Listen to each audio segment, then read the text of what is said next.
The views and opinions expressed by our host and guests are of their own opinion and experience and are not representative of their occupations, houses of worship, or any other intellectual property. Athens Avenue is not liable for its audience's adaptation of said experience over the next hour. What is Athens Ave? Athens Ave is a hangout where the body of Christ can come and wrestle with our witness in the world that is becoming increasingly intolerant to our presence, to our position, and most of all, the praise to our God. What is Athens Ave? It's where we give a biblical worldview on life and ministry and seek to courageously respond to it as it's happening. You never know who you might see on Athens Ave. On Athens Ave, you're going to hear gossip in the pew. You're going to hear a fight in this corner. And on Athens Ave, we'll provide wisdom from the men of Issachar. It's always going down on Athens Ave. Make sure you make it right on Athens Ave.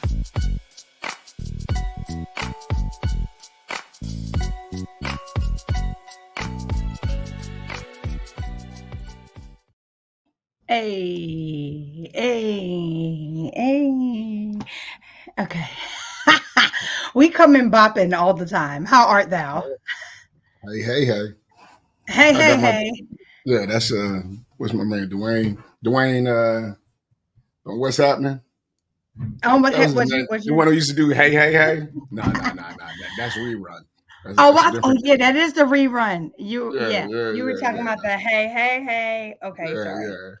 My man with the afro did this thing. Man with the afro. You know what happened? You saw it on rerun. I'm just agreeing with you. I saw it on prime time. See what I mean? Oh, what you're trying to say? Oh yeah, I might have saw it on rerun. You're right. You saw it on prime time. You and RDub and PK. No, RDub saw the pilot. See, there's a whole different. That's a whole different era. You know what I mean? He seen when they was making a show. I just seen. He saw when they was making a show. Is this gonna be a show or not? So he was like, that's a whole different thing. You know, you're like, is it coming? Yeah, I mean, he saw what's happening coming soon. You know, that is horrible. Okay, so welcome to Athens Avenue, guys. This is episode 3 of season 3, 3 and 3. I'm so happy to see everyone. This is what we do. Like, we just, I've got something to tell you. I've got some news in the pew. In the pew. I'm giving the people what they're looking for, okay? So, of course, this is another video that the fellas have not seen. So, let's just watch it. Let's see what they think.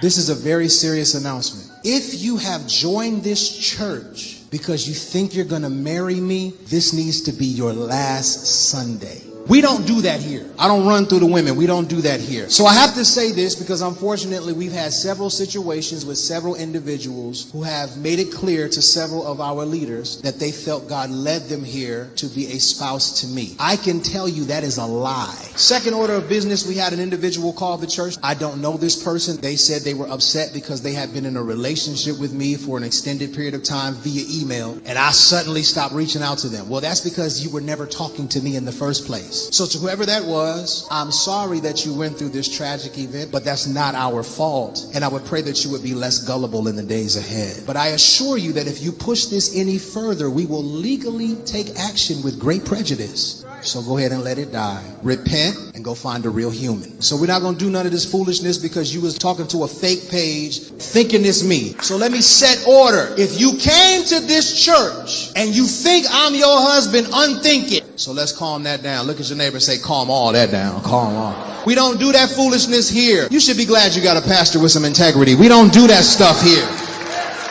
All right. Okay. I love me some Pastor YPJ. Okay. He is always going to come and give us some kind of sound bite of some sort. So as you can see, he put it, I just thought it was funny. I said, man, I should have shared this last week when we were talking about if the leaders should be dating people in church. But here we are, a leader letting people in the church know, and ain't what you thought don't come here trying to marry me. Is that an appropriate thing to do, like right before your Sunday service? You think that is how you address it? I think I again no I understand trying to understand the context. You always get us in this thing and make us talk about something. No, I think I don't know if before the message, because you got folks talking about that and you don't want to lose what took place, and I don't even know if after the message, because you don't want to lose with the message. I don't know. I think you do got to address it when you got the most people, but maybe it's a video, maybe it's something you send out, not necessarily something you have to do from the pulpit.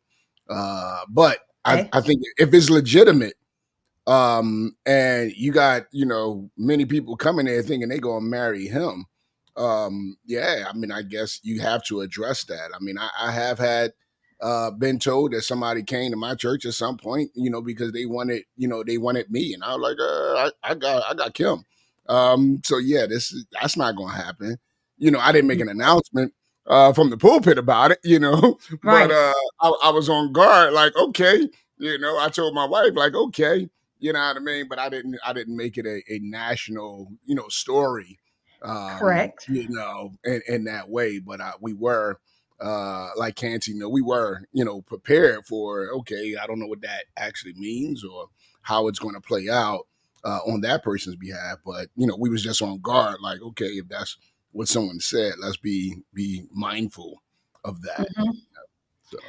Yeah, I thought it was interesting because he decided to do it, to your point. Like, I'm telling you, I guess Sunday morning service is just where we're dropping these bombs. But he's also the same pastor that had a very public divorce. So while I was shocked that he would do this, I kind of wasn't shocked because it's like he talked about it, his divorce in church. So let's bring the fellas back here and what they have to say. Oh. Guys. Well, you wanted me to get something a little bit more lively, so I figured that was a little bit more lively. It wasn't, that was a doozy. So what say you? Before the Sunday sermon, personally, I'm like Dr. LA. I don't know if there is a right time, but I don't know if I would even address it personally. I probably would maybe talk with the leaders, and if somebody was catfish, I would just say, "Hey, I've been hacked." And look at him know what catfish is. Go ahead, play it. You watch Catfish? Let me find out you watching Catfish. You watching Catfish? Right, but for him to say, "Don't be so gullible the next time," right? Like, right? Yeah, that was extra, right? Yeah, Okay. yeah. I didn't think you need to go that far, but I think maybe if they found out, maybe handle it a little bit private. So number one, you don't embarrass number of the single women there. Say, is it you? Was it you? I think you can create more trouble than it's really warranted. Because, okay. That is a good perspective. Okay, so that could have ruffled like unnecessary feathers in the pew. Okay, go ahead, PK. What'd you say? I think again we're dealing with a new age of social media, and with the ability, which is a good thing, to be able to broadcast services and worship services over the internet and social media. I think sometimes we might lose the significance of having a local community where these issues are happening and being able to handle those things in-house, with some privacy, some decorum. So just I think this is a leadership meeting where he's discussing this. I think he's discussing this with his leadership staff and maybe at a church meeting, but on a Sunday before a message, I'm going to hold back what I want to say, but I just hold back for what? Why you holding back? Why you holding back? It's like is this? Are you bragging that you pulling? Oh, that's another perspective. Okay. Yeah. You just flex by saying, "I know I'm desirable, but I don't need y'all to." I'm gonna need y'all. No, that is the first thing that came to my mind. That's the first thing that came to mind too. Yeah, no, that's the first thing that came. Oh, really, player? I mean, everybody there for you. No, that's the first thing that came to my mind. I just answered it in a different way, but yeah, I think anybody might think that, naturally. Yeah. You know, like, but you know what? I think when he was saying it, like, because for part of the crowd who may not even understand, part of the viewers, like, how did you think you were engaging me and it wasn't me? That part right there is real though, because I don't know who hasn't had their profile snatched and somebody pretending to be them sending out friend requests. Like I know it's been done to me multiple times. So you can be, in that place. Gullible. Now, you can be gullible, I'm not gonna call him gullible like he did, but yeah, you should know. Like Beyonce didn't really friend you, and she's not really saying she want to meet you. Like it's something, about you having a sober assessment of yourself to say Beyonce is not trying to holler at me, So yeah, that's all I'm saying. And not everything. Yeah, no, I absolutely. And not everything is needs to be that public. Period. Yeah. Okay. Yeah. That's just basically what it is. Like, does it have to be made public? Okay. But again, we don't know how public the incident is, though. Yes, right. You know what I mean? Like word could be out, like, yo, we heard that he was having a social media affair with so-and-so. Like, that could have been going around his church, and like, yo, that wasn't me. So this could be his way of telling anybody that wasn't. So that's what I'm saying. It's always hard to get definitive, just would you do it? Would that be the format? How would you do it? I think we could address that, but we don't know. Players say all of them coming to his church. They heard that he on the market. You know what I mean? Exactly. And all his visitors are like, oh, so he not messing with y'all. I'm a visitor. I got a chance. So I'm not a member. It was just weird. But see, another thing, like, I didn't know he was the one that had the public divorce, and he probably it is him. Then he shared all that, because then he did. It could be, hey, I'm moving on. That do put you on the market when you announce, when you make that public and you announce those kind of things. Mm-hmm. Correct, and he had a whole conversation about it. I didn't play that video because but he's had in-depth conversation about why I divorced and blah blah blah. And he goes down to the whole thing. So people are like, oh, well, you're talking about your divorce, then I'm trying to holler. So yeah. So thank you. So I'm just saying. So thank you guys for your input, guys. Look, this is what we're doing all season. Okay. When we come back, we are going to have none other than Pastor RDub and Pastor LA in this corner. Early on in our marriage and ministry together, my husband and I dealt with infertility. 20 years ago, it was talked about even less than it is now. But every year, especially at holidays, I would hear from churchgoers. Their judgments would start as concern. How are you holding up watching all these little ones sing in the Christmas choir? I'd feel just for a moment that I was being seen. Most times, though, it was followed by a right hook. If you weren't so this or that, you probably would have a child by now. Do you know we built this parsonage to hold up to 5 children? What a shame it is that it sits empty with just you 2. We probably could get more young people to join the church. If you just hurry up and start a family was my personal favorite, as if the population of the church single-handedly relied on us. This 7-year judgment of disappointment did not ruin our love for those we served, but it did sting severely.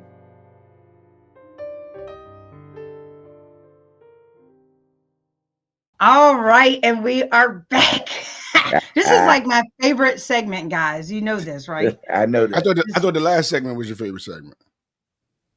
But see, this time I didn't say it, but it is all of, Why you always gotta, anyway, y'all are going to be talking about something that confused me at first, but I understand it now.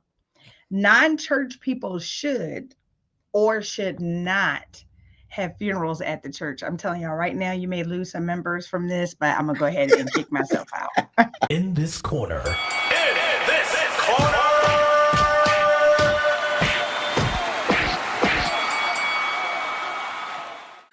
Well, I think first we need to define what non-church people are, right? Mm-hmm. Non-church people are people who do not go to church. but they want to have their funerals in a church.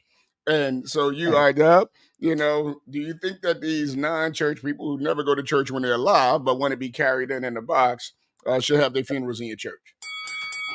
I think my over experience and observation, let me preface this. Please don't judge my heart. Just hear what I'm saying.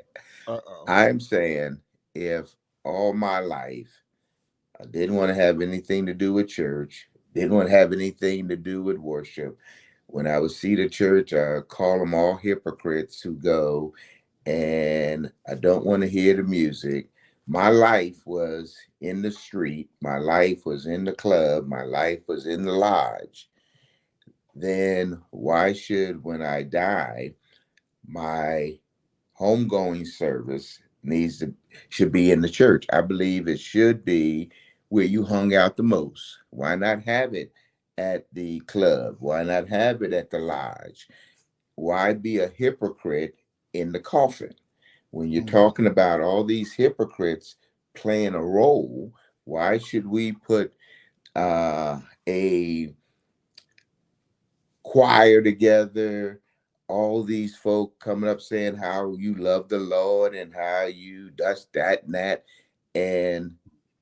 but you didn't want to go to the house of the Lord because I know the church is in you, but yet you don't want to express and display your commitment to the Lord of glory. So I have an issue. I said, why don't you go somewhere else to have your funeral, as opposed to making the church feel guilty if it doesn't allow your family to have their funeral in their church? I know some people look at it as a community activity, and I understand that, but I'm saying if all your life you didn't want to be in the church, why, when you're dead, stop it, Reverend, then why, when you're dead, do you want to be in the house of the Lord?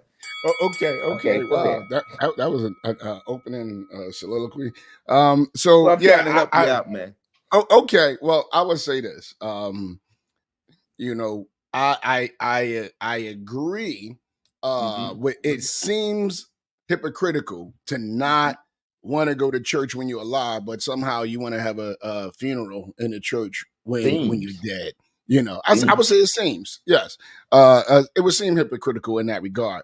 I would also say there's, when the expectation is I'm going to give a eulogy, or we're going to make it a homegoing as if this person is going to glory when we know they lived a different story.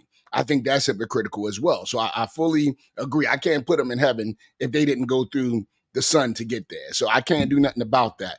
But the reason I disagree that they shouldn't have their funeral in a church, and that I believe that they should, is because I don't believe the funeral is for the deceased.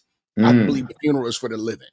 So for me, when I think about the two greatest responses I ever had to a salvation call in the 20 years I've been a pastor, the two greatest responses was not on a Sunday morning in service, but it was in two funerals.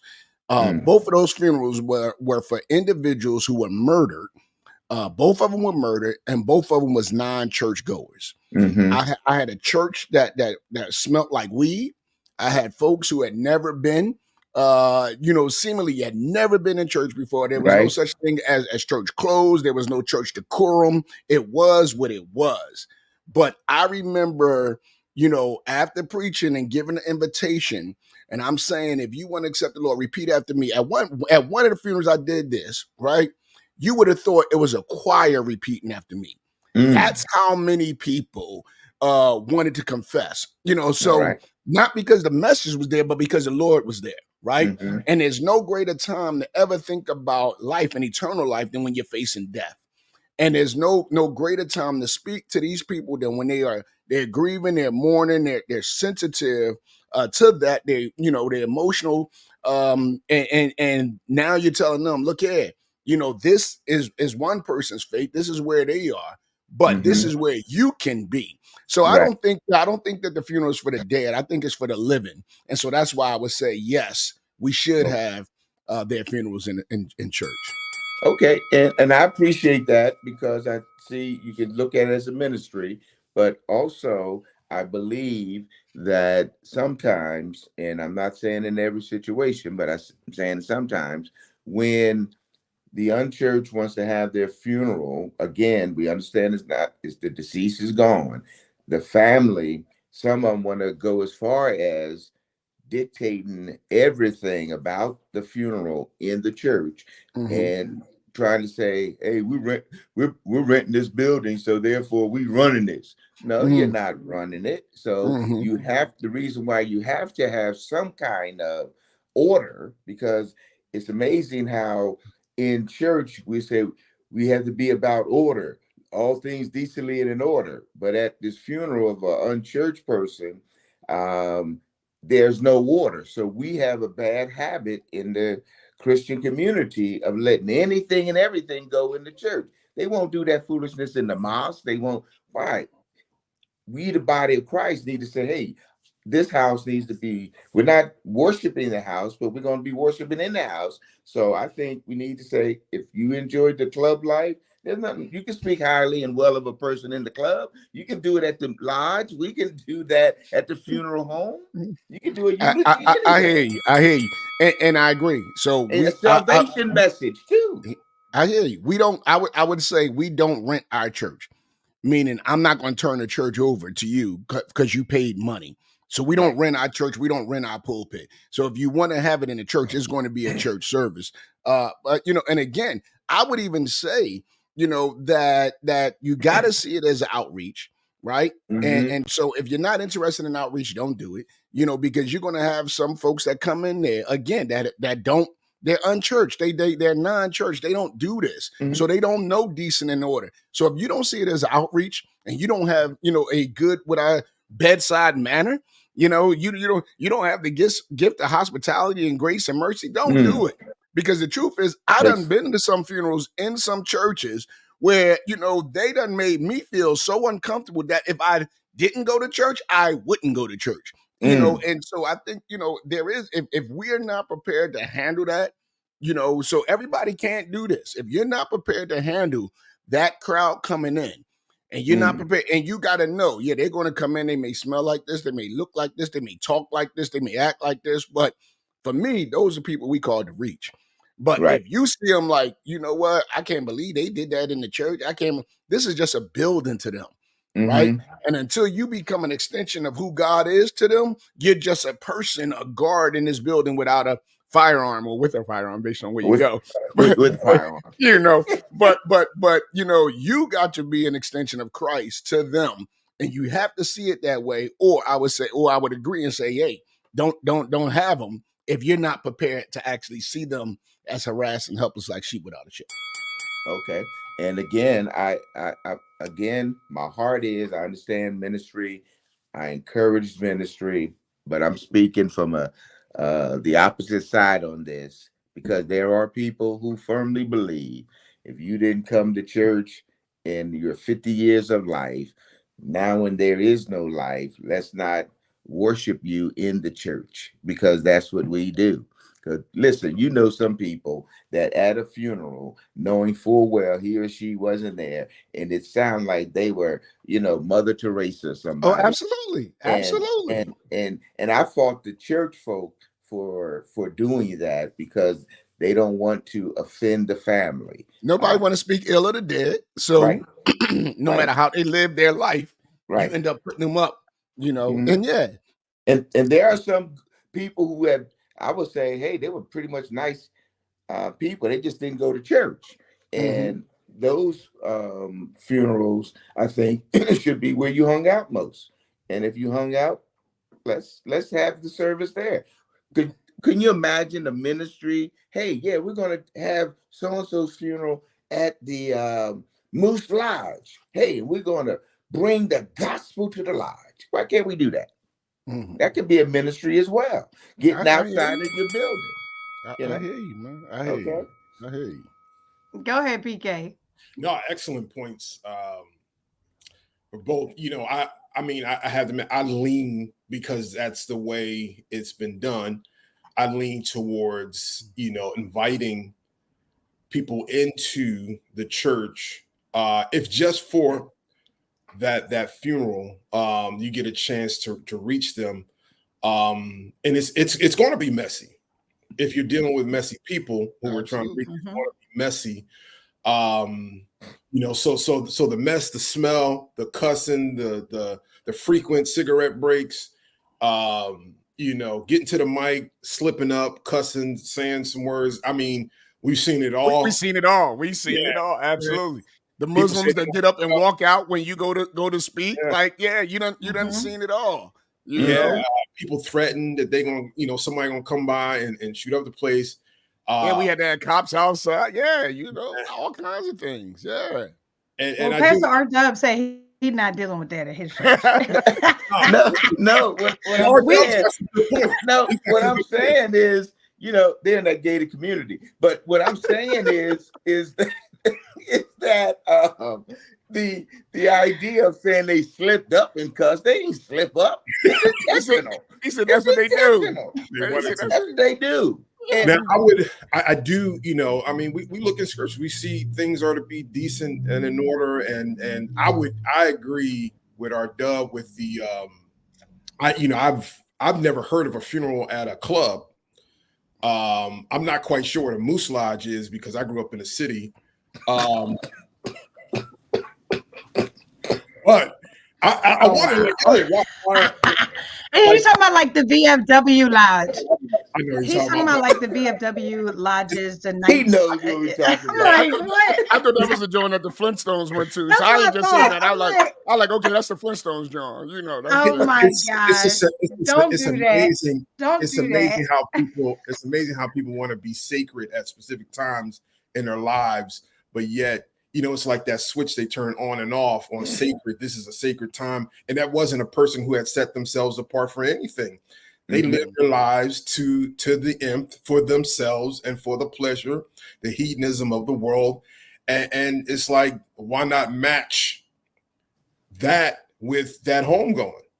If they wanted to live like that, match that. But somehow we turn the switch on at funerals, and that whenever we're accepting awards, at music awards, God is brought in, then God is removed. That's a whole other. Another topic. We might need to talk about that one. Should they thank the Lord every time they get up there? Although they let me preach like hell. But no, let me say this though. Yes. I don't know how many people before they died who lived like hell who said, "I want to have my funeral in the church." It being at a church, I don't think is that deceased person's decision. I don't think so either. I really believe it's the family who decided they want to have it there. So that the argument of you live like hell, now you want to have your funeral. I don't think they live like hell now. They want to have their funeral in the church. They may prefer to actually have it in the club. And also his funeral was held at Bliss Nightclub in Washington, D.C. on April 3rd, 2022. Clips from the event instantly went viral on social media, with the rapper's body appearing to be standing upright on stage, dressed up like he was still alive. But their family, want to have it in the church. And 9 times out of 10 is because their family want the rest of their family and friends to hear the gospel. So the one thing I got, is like, this person, was murdered, blah, blah, blah. Pastor, if you don't do nothing else, I know you're going to preach the gospel. Right. So I know these people going to hear the gospel if they come, because none of them don't know it and none of them don't live like it, including, this one right here. So I think that's the thought. That's the feeling behind it. Yeah, don't let your irritation and frustration come through, because sometimes that happens. That's all I wanted to throw in. Absolutely. That's why I said, you got to be prepared to receive that. Yeah, absolutely. Yeah, absolutely. Right. That was a good addition. Because don't nobody want to be a hypocrite in a coffin. Okay. We did say that. So when we come back, we will hear from none other than Dr. Kyle and Dr. L.A. Peace. Love, trust, and betrayal are all matters of the heart. So it's no surprise that my Judas experience began with a heartbreak. The obvious betrayal was from my spouse.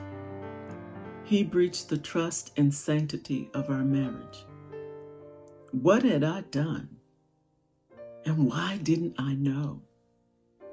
The enemy of our souls, the accuser, told me that it was my fault, that I was not enough, and that I could have done something to prevent it. Men of Issachar.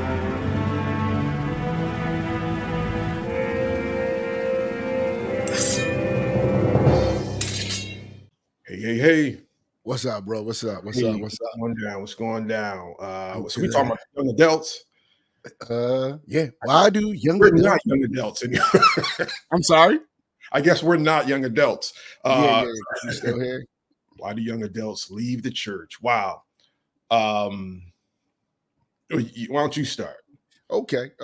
I would say, regardless of what all of the surveys or statistics say, I believe the number one reason our young adults leave church is because they were not discipled at home. Wow. I got that.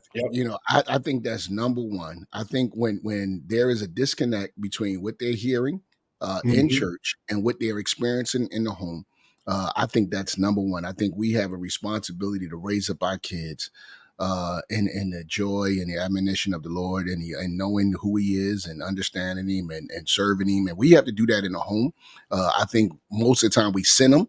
Or we send them and expect Sunday school to raise them and to teach them and to make them disciples, but they're supposed to be disciples at home. And so when I see a missing generation from church and the parents are there, I look at the parents and say, what didn't you do? Where were the disconnect? Because you can look and see who kids still there and who kids are not there, right? And is normally a disconnect between what is happening in the church and what is, being discipled at home.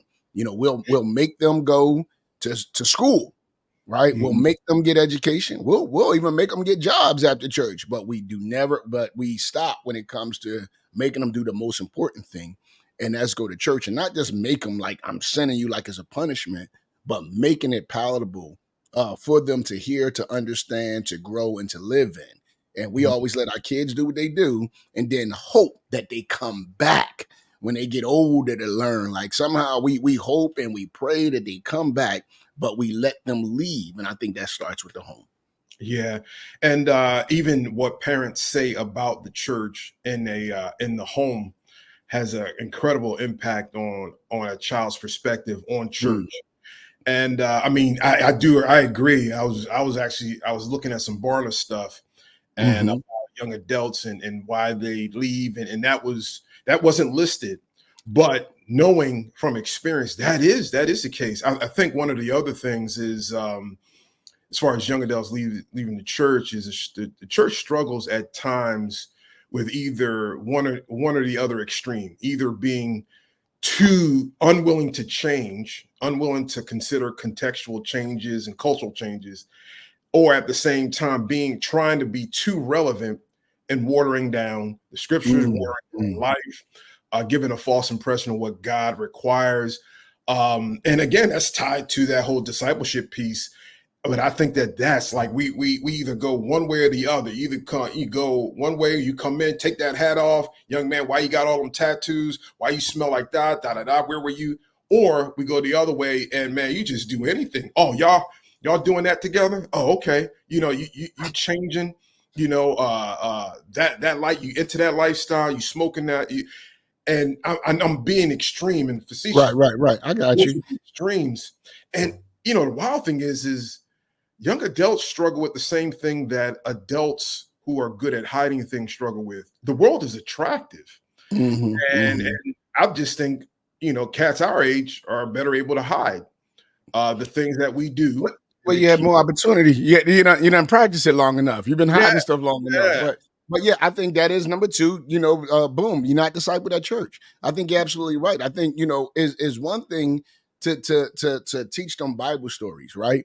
But we went a month, 2 months ago to the apologetics conference. Like you saw all of the below 40 people there getting secure in their faith, being able to defend their faith. and I think that's great. We gotta, you gotta get beyond, that superficial stories of be like, and teach them the word, teach them doctrine, raise them up so they could actually understand the Bible and be able to stand on it when the world comes at them with a bunch of different worldviews and ideologies and idolatries, and all of these, they folks come at them with their stuff. They got to be able to stand on it, but not just with a headiness, but also with a readiness, right? And so they need to learn their stuff, but they also need to be able to create a bridge in between what they learning, right? And as far as doctrine and how they living as far as sharing their faith. Because although I'm in church and y'all telling me that homosexuality is abomination, because that's what the word of God says, how do I interact with someone you called abomination if you don't teach me how to love them in spite of what the word says? How do I still love them? How do I still connect with them? How do I still reach them? Like, we can talk about Hebrew Israel, right? We can talk about Muslims, you can talk about Jehovah's Witnesses, right? And we can send them all to hell, or we can help them build bridges to love on them and help them see the light. They learn how to hate what the other person believes, but you got to learn how to love them as well. I think that whole piece is so very, very important. I think one of the things that we do, and I don't know that we intentionally do it, but we act like I was reading in 1 Samuel 17 how David's brothers interacted with David, who were asking questions about what was happening when the whole war was going on, and Eliab, he sent his brother away, called him names. It's like, yo, as a church, we do that. Like, we do the same thing. We send our young adults away when they ask questions that are inconvenient and uncomfortable, and we're not willing to put in the work to help them to respond to them, to be honest, and not to sugarcoat. And I hope when we began the whole tradition of respecting them and taking their questions seriously and responding to them in a way that honors who they are, their giftedness, their humanity, their world experience at that age, it's respect. And people pick up on disrespect very easily. And I wonder if some of our young adults simply feel disrespected and being kind of sent away to do busy work, to kind of dismissed and forgotten, like Eliab did with David. And we've got to change some of that. And I love what you said, giving, are we training our young people, discipling them to be leaders? Are we training them to be missionally engaged, or are we kind of spoon feeding them milk? It talks about in Hebrews, like, you ought to be teachers by now. Talking about question of growth in the Christian life, like, you ought to be teachers by now, but you can only contain milk. And so we need to be able to provide a robust discipleship journey for our young people, for these young adults, so that they have a choice. I mean, they're still developing at that young age. Absolutely. And the thing about it is, I think they've been pushed away many times we talk about over generations of the questions being dismissed. And as much as you don't have enough faith, or you need to read your Bible, or whatever the case may be, however you dismiss it, because the individual don't know how to actually answer it. I think the reality is they stop asking the questions. They just stop asking, and I think, it's the church's job to find out what questions do they have, even if they don't ask them, and begin to address them. Right. Absolutely. That's our job. If you want to keep them, you want to love on them, you want to raise them up, you need to know what questions they have, even if they don't ask it. Right. And so I think, when we, judge everybody around them from our pulpits or from our Sunday school classes, but we don't love everyone around them. Right. They just see us as judgment. They see us as non-tolerant, when the whole world is telling them to be inclusive, right? Everything is about being inclusive and about being accepted. And so they live in an all-inclusive world where everybody's included. And we got a faith that's exclusive. The only way to the Father is through the Son. And so although we have an exclusive way of getting to them, we got to remember that for God so loved the world, not just the church, but the world. So the invitation is inclusive. He's inviting the entire world. He desires that none would perish. So everybody's invited Although there's an exclusive way of getting there, everybody's actually invited. And so we got to do a better job of showing how everyone's invited to them, including them. Because I think many of them are disconnected while they're there because they don't believe it's for them, yet it's for their parents or it's for the best of them, but not the rest of them. Not the rest of them. And I wonder if we, and it's like there's so many things, like the world has snatched away that whole term inclusive. But what is more inclusive than the gospel? You know, it's like you talk about, for God so loved the world, you talk about going to all nations. And the inclusiveness is for transformation and change and worship and fellowship. And man, we got to own that. I just one more thing. I remember when I was a young adult, one of the most important things to me was fellowship with other young adults. Like if we could somehow, like if there's, I knew my tribe was in the church, like the people that I hung out with, the people that held me accountable, they were a part of church, and I enjoyed that. I wanted that. And I think young people are looking for that. They're looking for, like, yo, if I find my tribe in the club, that's where I'm going to go. If I find my tribe in school, that's where I'm going to go. But if I find my tribe on the street corner, that's where I'm going. But if I find my tribe in church and fellowship, and I have a ball through there, that's where I'm going to go. That's where I'm going to spend the time. So I think we can't undervalue the significance of community for young adults, because that's what they crave. They love it. And you know what? I you just sparked something, because that makes me always think, like, you know, this idea when we made church exclusive to my church, your church, that church, this church, we seen them as competitors opposed to co-laborers, right? So you may only have 10, 15 youth in your church. Somebody else got 20, somebody else got 30. When we don't partner together and they see a plethora of believers, you know, and young people growing up knowing the Lord in multiple places, and we all getting together at some form where they get to have those interactions, they find they tend to believe we're the only ones who think this. We're the only ones who believe this. Because their whole church world has been narrowed down to the four walls in your church, as opposed to seeing a broader community of people that look like them, that's loving on the Lord. And so that's where we got to, again, break out of our cocoons of our church. There's one church, the Lord's church. We got to break out of those cocoons of our own church and let them see there's other young people like them that believes and loves and trying to serve and trying to live a certain kind of way in order to honor the Lord. That's it. That's it.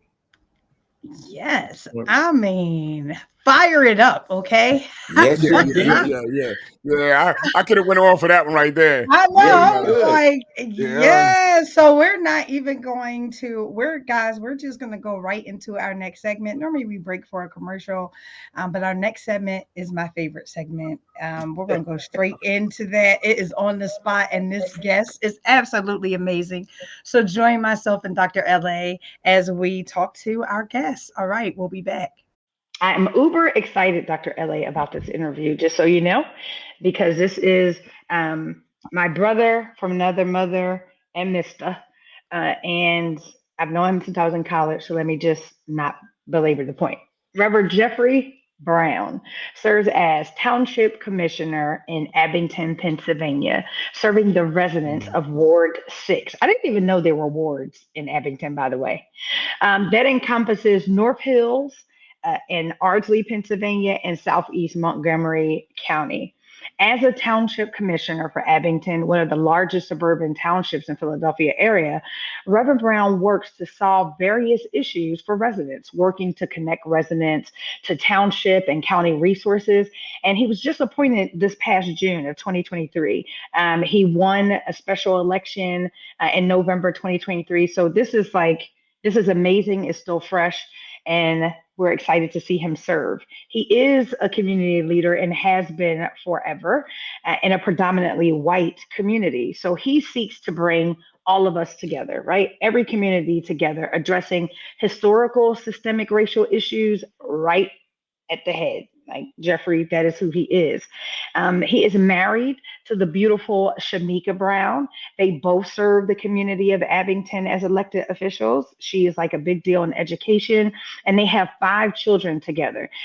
Brooklyn, Cooper, Quincy, Valerie, Val, right? Val is her nickname, and Xavier. So without further ado, none other than my big brother, Commissioner Jeffrey Browne. What's up? What's up? What's up? How y'all doing? Good to see Hey, y'all. What's up, my friend? I'm it's doing good well, to see doing well, you doing well. too. Well, I'm going to play some musical chairs really quick, and then I'm going to put you right on the spot. Oh, Dr. LA, ooh. Is it my time? it's your time to shine, sir. I'm always ecstatic, man, when I see a former student of mine, Amen. leave the seminary and take what they have learned about, being missional and going into the world and being the hands and the feet and the voice of Christ. Not just in the church, but outside the church. And that's what the spot is all about. Those who are using their faith in amazing ways outside of the four walls of the church. And so you ran for commissioner. Correct. So let's talk about that. Let's talk about what right. made you think that plugging into the political landscape was an extension of your faith. What made you even say yes? Well, when God calls you to something, a lot of times He makes it clear, and if I look at how God used the prophets in the Old Testament and the disciples to go out and to be a light, right, and to be the messenger of God, it's like who else, right? If not me, who, right? And to be completely honest, if we want someone who's going to truly embrace serving people, right, serving the people of the community, I'm not doing it for political power, because there's really no political power. I mean, you're a commissioner in a ward in the township in Montgomery County, right? It's really about embracing serving people, and loving on people, and loving on people a lot of times who didn't vote for you or don't like you, but they need something, right? There's an issue that they have in their life. There's a frustration, there's a pain point or something, and they're reaching out to you to see if you can help make their life better. So I kind of see it like in the same vein, almost similar to a calling as to the ministry or to pastoring, because you're really called to serve people. You really are. I want to reflect Christ in the way that He served people, and I saw this as an opportunity to a greater level of service to my community. It's definitely not easy, but it's a privilege to serve and to really live out my faith in that way. Okay. Excellent answer. Excellent answer. You could have just said the Lord, word became flesh and dwelt in the neighborhood, So, but you chose that part. But no, seriously, I remember when prior to the election, there started to be, and this seems to take place in all the politics. There's always seemed to be there's a couple of roads you can take. You can take a negative road and slander your opponent, or you could take the high road and just run on who you are. How did you navigate that process. And I know, although you say it's not, you don't have a power position, you have a servant position, and I get that. But nevertheless, when anyone's running for office, you're running against someone else.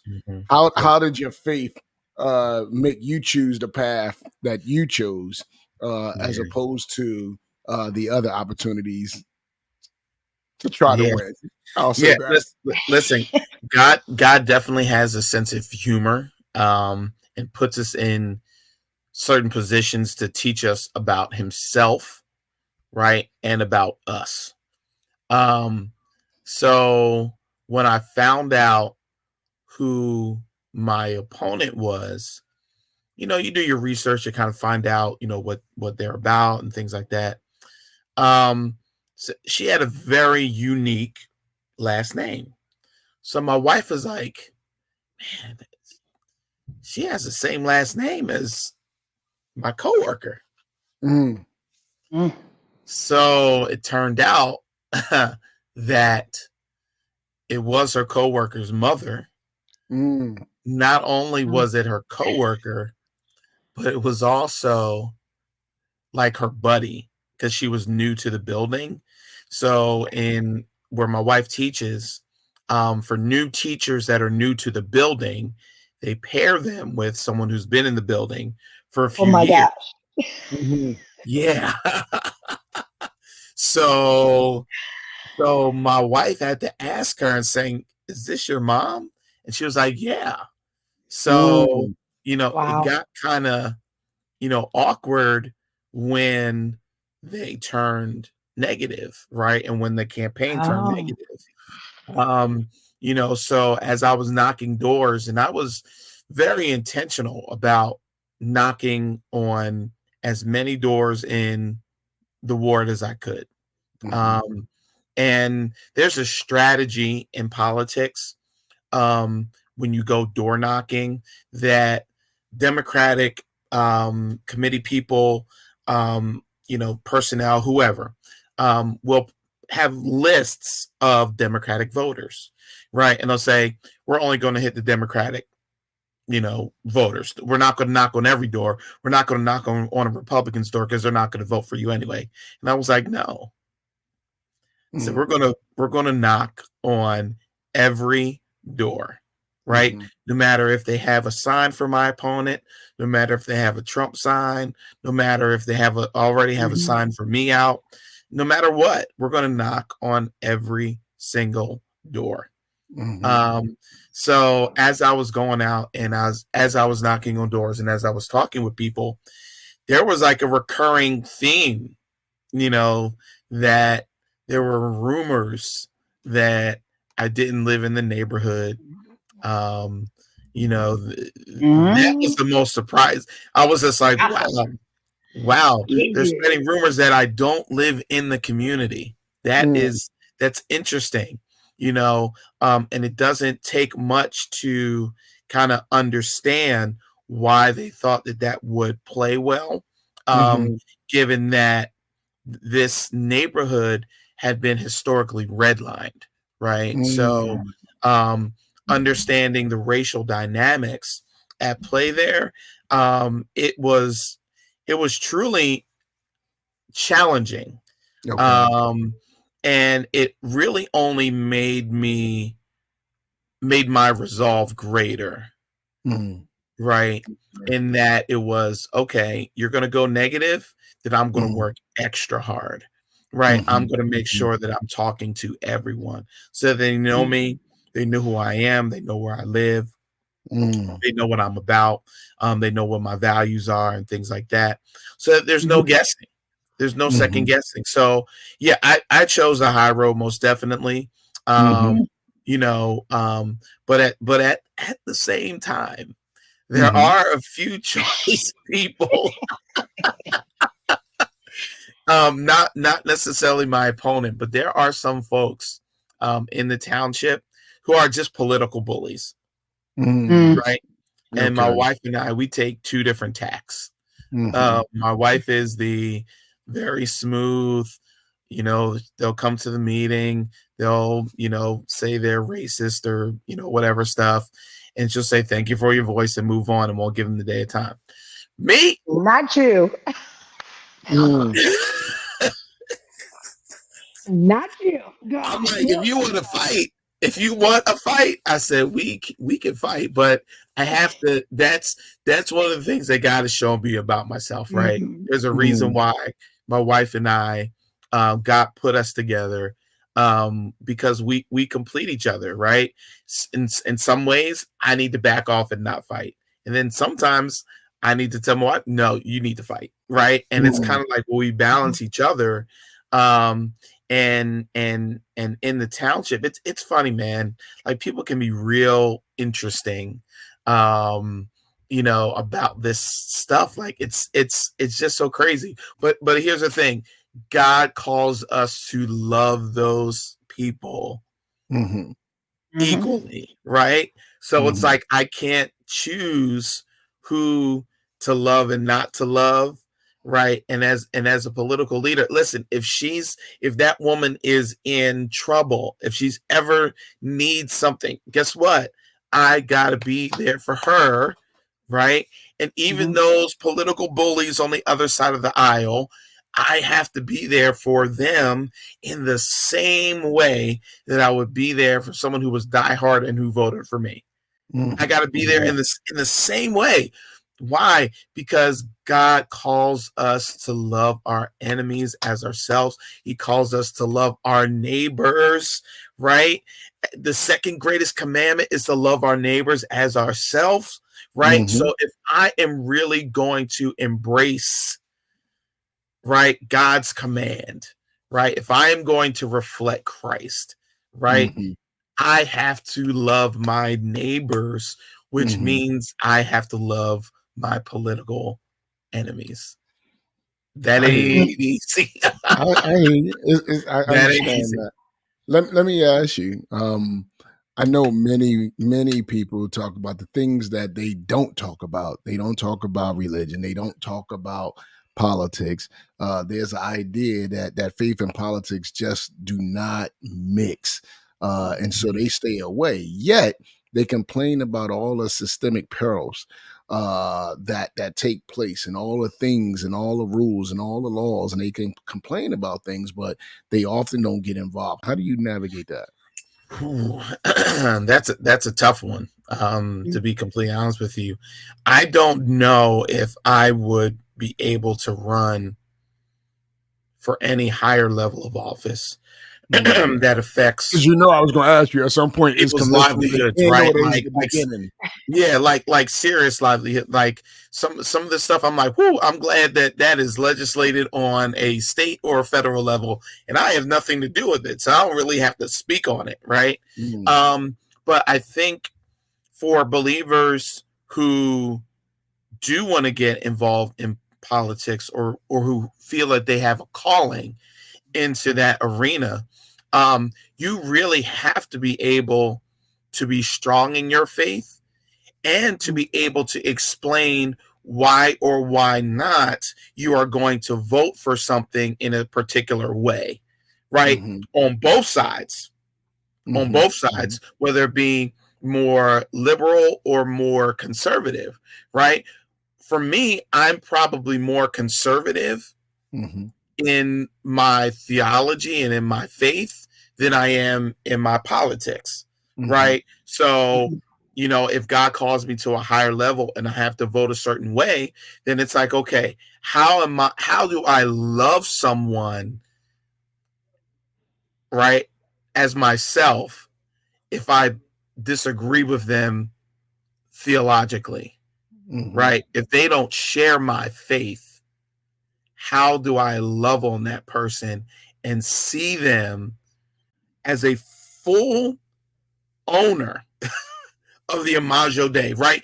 Even if they're living in sin, not saved, whatever, right? My own personal faith, the way that I see it, it does not give me lordship, right, over people who don't share my faith. And certainly, I definitely want to encourage believers, God calls us to be salt and light. There's various ways to do that. Politics is certainly one of those ways to be salt and light. You talked about the Imago Dei. I mean, being made in the image of Christ and being able to see everybody in that way, regardless of their socioeconomic, political, or any other ideology that they might find or may be allegiance to. You just doing what you've been called to do in that servanthood, and that's honorable and admirable, I might say.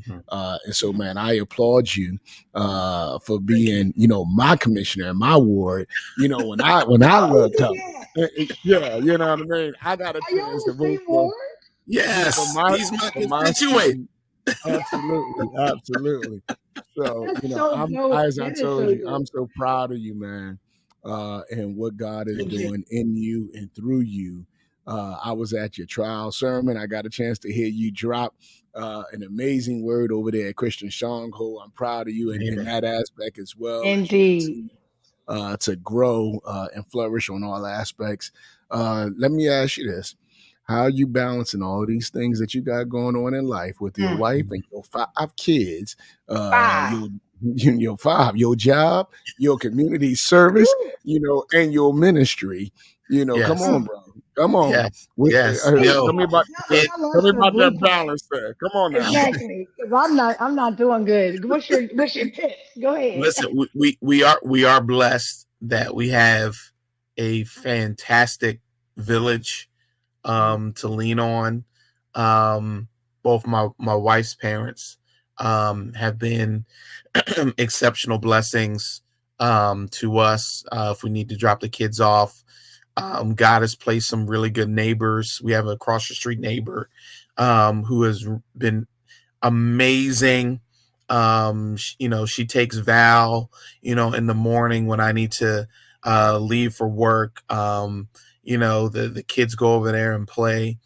We've just been really, really blessed that our village is what holds us up. When both my wife and I are in the community serving, we could not do it without the people that God has placed around us. I'm gonna say this: in spite of negativity, to continue to get up and go and to do, that is only God that made it. In spite of all of those things, man. So be encouraged. In your position. Thank you for your service. Thank you for your faithfulness to what God has called you to inside and outside of the church. Well, thank you, Jeffrey. My pleasure. Commissioner. Thank you very much. Yes. Husband, father, activist, all politician. I mean, we just keep naming it. Thank you so much for your time. Now I can ask a couple fun questions, okay? Okay. I feel like we've been having fun this whole time, though. Thank you for being so lively on the spot. What's your favorite color? Favorite color? Black. Because you always wear black. I should have known that. I do not always wear black. As a matter of fact, I've started to wear some bright colors too. Oh, okay, you started. Okay, because you do have a lot of black. I should have known that. He got some green. He got some green in him too. Let me say that. Yes, right. Yeah. Yes. He got some green. Who's your favorite football team? I was leading to. Who's your favorite football team? We all know. I just want you to say it. We love our Eagles. Okay, it's definitely fly. Eagles fly. Absolutely. Yes, sir. Every day. I have another question. Okay. What is your wife's favorite? Well, what do you like your wife to cook for the family? What's her favorite dish that she cooks? Can your wife cook? I know she can. Yes, she can cook. She does a good seafood Alfredo. Does she now? Yeah, she makes a good seafood Alfredo. But one of the things that she has perfected, and that kind of like our extended family goes wild for, is her pound cake. We were just talking about pound cake. She makes a really, really good pound cake. Yeah, it's a pound cake challenge when I come to Philly. I'm just saying. Well, you know what? Because are you gonna do it too? Because I like to sacrifice. No, I'm not gonna make one. But I'm gonna taste them. All right. You're gonna make sure that you find out. Yeah, man. Sign me up. I'll be a judge. Done deal. Oh It's goodness. It's a wrap. And my last question for you, because you do have 5 beautiful children, how elated were you? Because you're a boy, you guys were boy dads, right? And then you ended with a boy. I knew Yes. you were going to end with a boy Yes. too. That's just you, right? But how elated were you when Valerie was born? Oh, it was amazing. It was funny because I actually I did not believe, like, we did a reveal, right? And I did not. I was literally looking for like the flip. Like, you guys are kidding me. There's going to be a flip somewhere. Like, you got me. Like, it wasn't the balloons. It wasn't the cake. People are like, no, really, it's a girl. Right. And I was like, wow. But yeah, but Valerie, she's daddy's princess. She's a girly girl through and through. She likes sparkly stuff, pink, unicorns, like you name it. Like, she's like a girly girl through and through. Right. So yes, it took some adjustment, but you know, I'm definitely proud girl dad.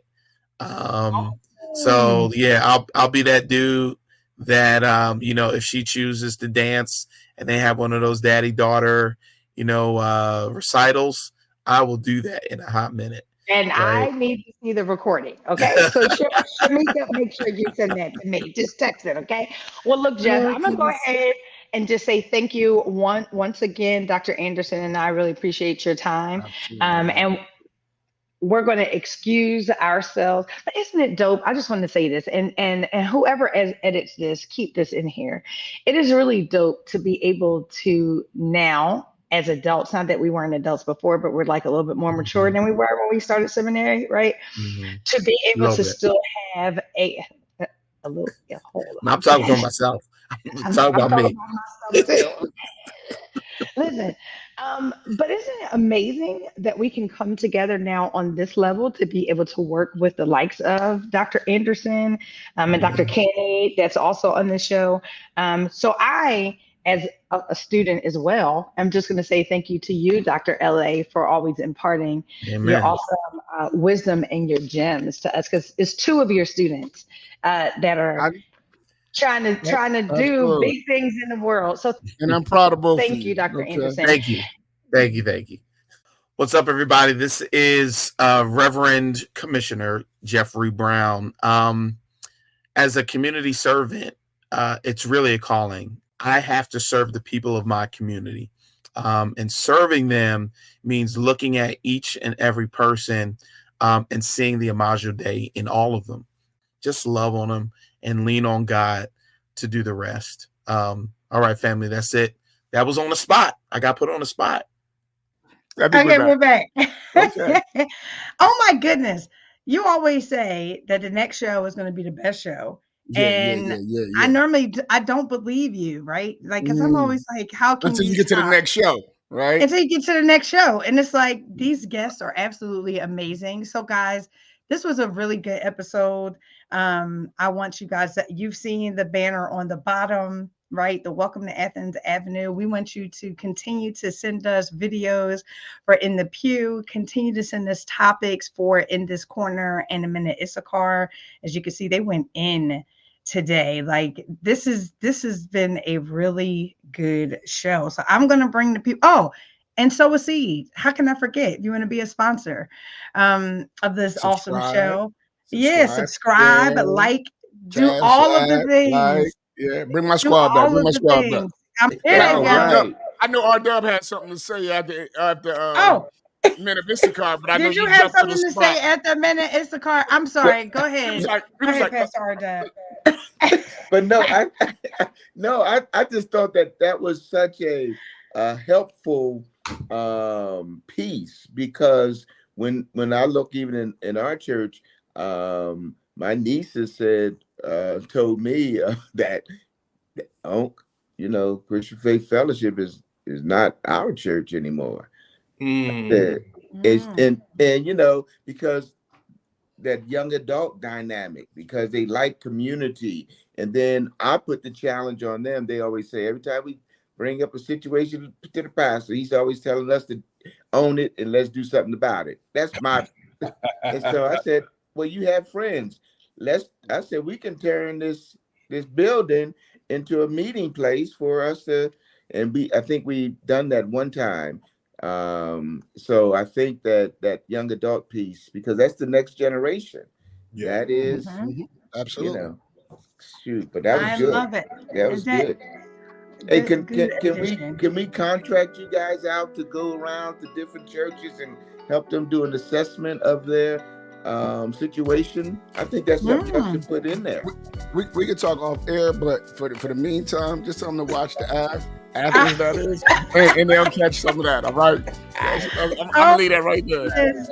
Look, he said, "Do not sign me up for a 50th job." Okay. I know that. I thought that this was awesome, and that topic was really hot. You know what I mean? My daughter, to your point, actually attends it's just called youth, and those half of the kids don't go to this church, neither do their parents.